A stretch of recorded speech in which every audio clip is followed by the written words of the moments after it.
السلام علیکم ورحمۃ اللہ وبرکاتہ۔ ہر سال ماہ رمضان میں سورہ کوثر کو یوں پڑھتی ہوں، 20 کروڑ مانگوں اللہ 40 کروڑ دیتا ہے، جلدی فائدہ اٹھا لو موقع ملا ہے۔ جس نے بھی یہ عمل کیا وہ خالی ہاتھ نہیں لوٹا۔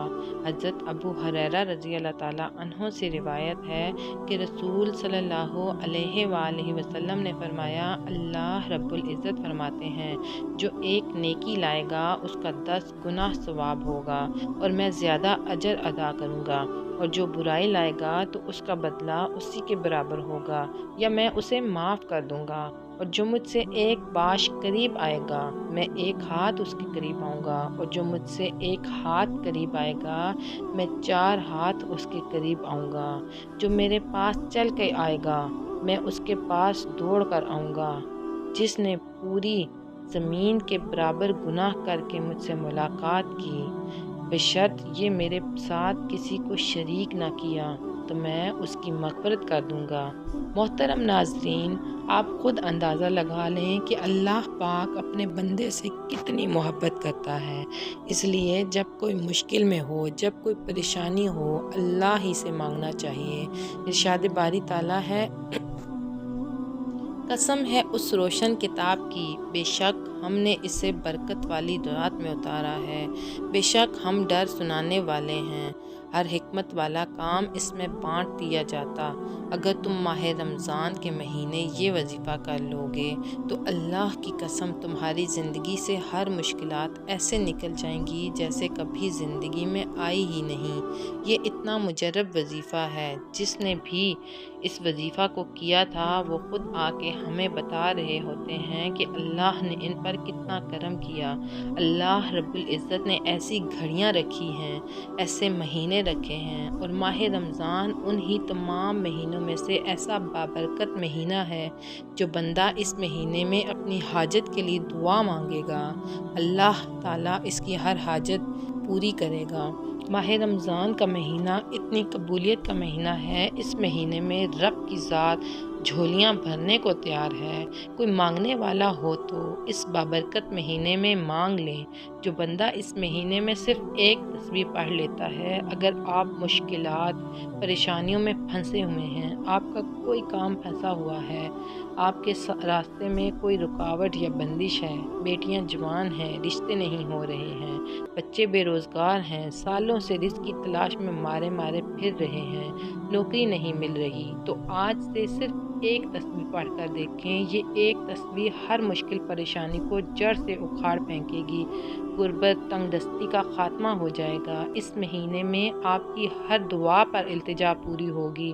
بس وقت کی نزاکت کو مد نظر رکھتے ہوئے وظیفے کی طرف چلتے ہیں۔ یہ قرآن مجید کی سب سے چھوٹی سورت، جس کو سورۃ کوثر کہا جاتا ہے، یہ سورہ کوثر کا بڑا نایاب عمل ہے۔ اس کا پڑھنے والا بندہ ہمیشہ غنی رہتا ہے، کسی کے آگے ہاتھ نہیں پھیلانے پڑتے۔ وہ اللہ کی بارگاہ سے لاکھوں کروڑوں بھی مانگیں تو اس رب کے خزانوں میں کوئی کمی نہیں ہے۔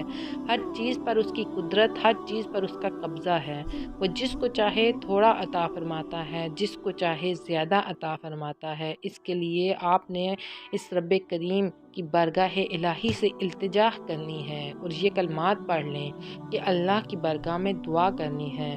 ماہ رمضان میں آپ نے اس عمل کو کرنا ہے۔ اگر آپ کو مالی پریشانی ہے، اگر آپ کو اولاد کی وجہ سے کوئی پریشانی ہے، کاروبار کی وجہ سے کوئی پریشانی ہے، آپ کے گھر کے اندر کوئی مسائل، آپ کے گھر میں کوئی اولاد کا مسئلہ ہے، کسی بھی قسم کی کوئی پریشانی ہے، انشاءاللہ اللہ پاک ان کلام کی برکت سے وہ پریشانی دور فرما دیتا ہے۔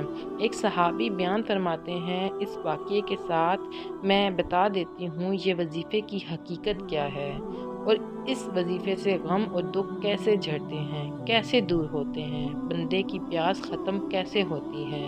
آقا علیہ الصلوۃ والسلام کے ایک صحابی بیان کرتے ہیں کہ آقا علیہ الصلوۃ والسلام امام اپنے بستر پر لیٹے ہوئے تھے اور اسے ہم سمجھ رہے تھے کہ جیسے آقا علیہ الصلوۃ والسلام بے ہوشی کے عالم میں ہیں، اور آقا علیہ الصلوۃ والسلام پر غشی طاری ہے، اور فرماتے ہیں کچھ دیر کے بعد ہم نے دیکھا حضور علیہ الصلوۃ والسلام اپنے بستر سے اٹھے اور مسکرا رہے تھے، اور صحابہ بیان فرماتے ہیں کہ ہم نے آقا علیہ الصلوۃ والسلام کی بارگاہ میں عرض کی، یا رسول اللہ، مسکرانے کی کیا وجہ ہے؟ تو آقا علیہ الصلوۃ والسلام نے فرمایا، میرے صحابہ، آپ جانتے نہیں، اللہ کی برکت سے میرے اوپر ایک ایسی صورت کا نزول ہوا ہے جس میں اللہ تبارک و تعالیٰ نے مجھے کوثر عطا فرمائی ہے۔ تو صحابہ نے عرض کیا، یا رسول اللہ، وہ کوثر کیا ہے؟ تو آقا صلی اللہ علیہ وآلہ وسلم نے فرمایا، میرے صحابہ، وہ کوثر ایک جنت کے اندر سمندر ہے، ایک ایسا دریا ہے، ایک ایسی نہر ہے کہ جب قیامت کے دن میرے امتی پل صراط پر محشر کے میدان میں کھڑے ہوں گے، میں اپنے امتیوں کو اس میں سے ایک ایک جام بھر کر پلا دوں گا، جو 50 سال کا ایک دن ہے۔ اس پورے دن کے اندر کبھی بھی میرے امتی کو دوبارہ پیاس نہیں لگے گی۔ تو یہ صورت ایسی ہے، یہاں تک کہ صوفیہ فرماتے ہیں رمضان المبارک کے مہینے میں بندہ روزے رکھے، اور اس مہینے کے اندر حضور کثرت کے ساتھ روزے رکھتے تھے، اور فرماتے تھے جو بندہ روزے رکھنے کے بعد 7 مرتبہ اس صورت کو پڑھ لے، اللہ تبارک و تعالیٰ اس کو پیاس کی شدت سے محفوظ رکھ لیتا ہے۔ تو پھر آپ اندازہ لگائیے کہ اس وظیفے کو، اس صورت کو پڑھنے والا بندہ اگر وہ پیاس کی شدت سے محفوظ رہ سکتا ہے تو باقی معاملات سے محفوظ نہیں رہ سکتا، اور اس عمل کے ذریعے ہر پریشانی سے نجات مل سکتی ہے۔ کوئی بھی اس کی حاجت ہے، کوئی بھی اس کی پریشانی ہے، تو اس نے کرنا کیا ہے؟ سب سے پہلے اس وظیفے سے پہلے آپ نے 21 مرتبہ یہ کلمات پڑھنے ہیں، اعوذ باللہ من الشیطان الرجیم۔ یہ ایک مرتبہ آپ نے اللہ و تبارک و تعالیٰ کی بارگاہ میں حفاظت لینی ہے شیطان مردود سے، اور آپ نے کہنا ہے، باری تعالیٰ، میں شیطان مردود سے پناہ چاہتی ہوں، مجھے اپنی حفاظت میں لے لیں۔ جب اللہ آپ کو اپنی حفاظت میں لے لے گا، پھر دنیا کا کوئی غم آپ کے قریب نہیں آئے گا۔ غم ہمارے پاس کیوں آتے ہیں؟ ہم گناہ کرتے ہیں، اور گناہوں کے سبب ہمارے اوپر ایسی مصیبتیں آتی ہیں کہ اللہ تبارک و تعالیٰ کی بارگاہ میں ہر وقت استغفار کرنی چاہیے، توبہ کرنی چاہیے، اور پھر اس کو پڑھنے کے بعد آپ نے اللہ اکبر، اللہ اکبر، اللہ اکبر، اس کو بھی آپ نے 21 مرتبہ پڑھنا ہے۔ اس کے بعد آپ نے ایک مرتبہ بسم اللہ الرحمن الرحیم پڑھنی ہے۔ اس سے پہلے آپ نے 7 مرتبہ یا 11 مرتبہ اول و آخر درود ابراہیمی پڑھنا ہے، نماز والا پڑھنا ہے۔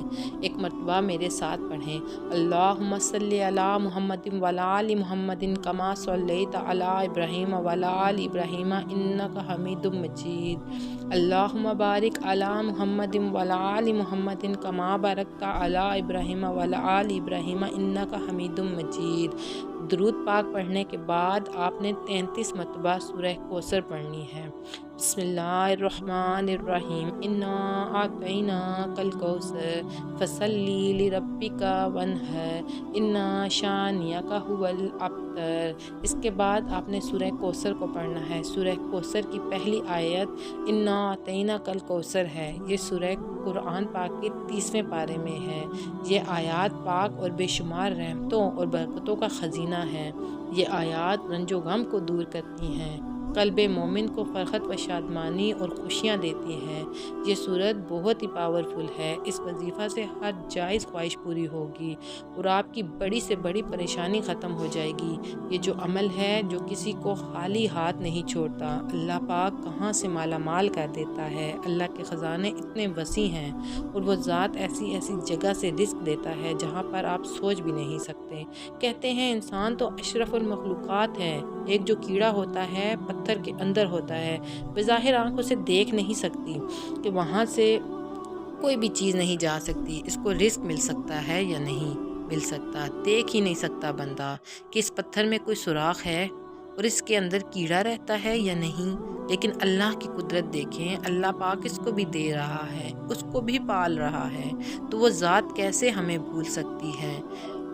جب ہم سچے دل سے مانگیں گے، ہم اللہ کے آگے ہاتھ پھیلائیں گے، روئیں گے، گڑ گڑائیں گے، تو وہ ذات ہمیں ضرور عطا کرے گی۔ سورہ کوثر وہ سورت جو حضرت فاطمہ رضی اللہ تعالیٰ عنہ کی شان میں نازل ہوئی۔ مکہ کے رہائشی جس کی سربراہی عاص بن ولی کر رہا تھا، حضرت محمد صلی اللہ علیہ وسلم کا مذاق بناتے تھے اور انہیں ابتر کہتے تھے۔ نعوذ باللہ اس لیے کہتے تھے کیونکہ آپ صلی اللہ علیہ وآلہ وسلم کے بیٹے نہیں تھے جن سے آپ کی نسل پروان چڑھے، اور عرب لوگوں کے لیے بیٹے ہونا ایک نہایت قابل فخر بات ہوا کرتی تھی۔ آپ صلی اللہ علیہ وسلم کے 2 بیٹے قاسم اور طاہر جو کہ بی بی خدیجہ رضی اللہ تعالیٰ عنہ سے تھے، آپ صلی اللہ علیہ وآلہ وسلم کے دور میں ہی شہید ہو چکے تھے اور اب کوئی بیٹا نہ تھا، جس کی وجہ سے بدو آپ کو اب تک۔ اس سورہ کا شان نزول آپ صلی اللہ علیہ وآلہ وسلم کے دشمنوں کے لیے جواب تھا کہ اسلام اور قرآن ہمیشہ کے لیے ہے اور اللہ کی بات سچی ہے، اور بعض علماء کے مطابق اللہ کا جواب سن کر آپ صلی اللہ علیہ وسلم کو بے انتہا سکون ملا اور اپنے دشمنوں کی خوب پہچان بھی ہو گئی۔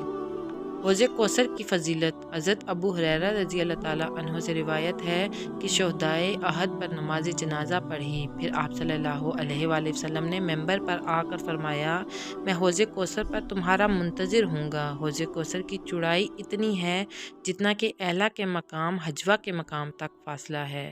مجھے تم سے اس بات کا ڈر نہیں ہے کہ تم میرے بعد مشرک بن جاؤ گے، لیکن مجھے تم سے اس بات کا ڈر ہے کہ تم دنیا کی لالچ میں آپس میں حسد کرنے لگ جاؤ گے اور آپس میں خون ریزی کرنے لگ جاؤ گے، جس کے نتیجے میں تم ہلاک ہو جاؤ گے، جس طرح کہ تم سے پہلے لوگ ہلاک ہوئے۔ حضرت صلی اللہ علیہ وآلہ وسلم نے فرمایا، میرے گھر اور ممبر کے درمیان دہشت کی کیاریوں میں سے ایک کیاری ہے اور میرا ممبر قیامت کے دن میری حوض پر ہوگا۔ حضرت عقبہ بن عامر رضی اللہ تعالیٰ عنہ سے روایت ہے، رسول کریم صلی اللہ علیہ وسلم نے انس بن مالک رضی اللہ تعالیٰ عنہ بیان کرتے ہیں کہ جب اللہ کے نبی صلی اللہ علیہ وآلہ وسلم کو معراج کے دوران جنت کی سیر کرائی گئی تو آپ کو ایک نہر پیش کی گئی جس کے حوالدار یاقوت کے تھے۔ آپ کے ساتھ جو فرشتہ تھا اس نے اپنا ہاتھ اس نہر میں مارا تو وہاں سے کستوری نکالی جو اس کا کارا تھا، تو محمد صلی اللہ علیہ وسلم نے اپنے ساتھ فرشتے سے فرمایا، یہ کیا ہے؟ اس نے کہا، یہ کوثر ہے جو اللہ تعالیٰ نے آپ صلی اللہ علیہ وسلم کو عطا فرمائی ہے۔ اس کے علاوہ سورہ کوثر کے بہت فائدے ہیں، میاں بیوی کی محبت بڑھانے کے لیے، شیاطین جنات کے لیے عجیب و غریب چیز ہے، دشمنوں کی زبان بند ہو گئی، رزق میں برکت ہوگی، پیسوں کی کبھی کمی نہیں ہوگی۔ جمعہ کے دن اس وظیفہ کو کرنے کے بعد آپ نوافل تلاوت ذکر و اذکار کا اہتمام کریں۔ وظیفہ کرنے کے بعد اللہ کی بارگاہ میں رو رو کر گڑ گڑا کر دعا کرنی ہے، ایک گناہ گاروں کو بخشنے والے اور عیب پر پردہ ڈالنے والے عظیم رب سب مسلمانوں پر اپنا رحم و کرم عطا فرما، تنگ دستوں کی رزق میں وسعت عطا فرما اور بیماروں کو شفا عطا فرما، آمین۔ ہمیں صبر و شکر کرنے والا بنا، ہماری دنیا اور آخرت سنوار دے، آمین۔ محترم ناظرین، آج کی یہ میری معلوماتی ویڈیو اگر آپ کو پسند آئے تو اس ویڈیو کو لائک اور شیئر کر دیجئے اور میرے اسلامز ورلڈ چینل کو سبسکرائب کر لیجئے۔ جزاک اللہ خیرن کثیرہ۔ اللہ ہم سب کا حامی و ناصر ہو۔